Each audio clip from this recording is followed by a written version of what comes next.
আমার কারি পাতার গাছের গোড়ায় সুন্দর করে পেপেরোমিয়ার ঝোপ হয়েছে, একদম ভরে গিয়েছে। এই টপ না, আসলে এটা একটা রঙের বালতি, এটার মধ্যে লাগিয়েছি ছোটো করে আমি কারি পাতা গাছ।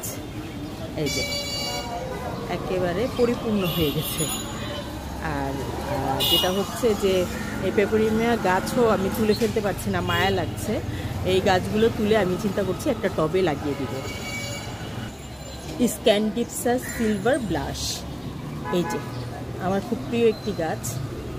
এর বাহ, দেখাতে দেখাতে এবার পড়ে গেল একটু। তো এর গোড়ায়ও হয়েছে একটি পেপেরোমিয়া গাছ। এই যে আমি আজকে এদেরকে একটি টবে বুনে দিব চিন্তা করছি, ফেলবো না। পেপেরোমিয়া গাছের ব্যাপারে সেরকম আইডিয়া নেই, কিন্তু যে কোনো ধরনের মিডিয়াতে যেহেতু হয়ে পড়ছে, তাই আমি চিন্তা করছি এনাদেরকে আমি আমার যে মিক্স করা গার্ডেন সয়েল থাকে সেখানেই বুনে দিব। আলহামদুলিল্লাহ ফর এভরিথিং। আল্লাহ হাফেজ।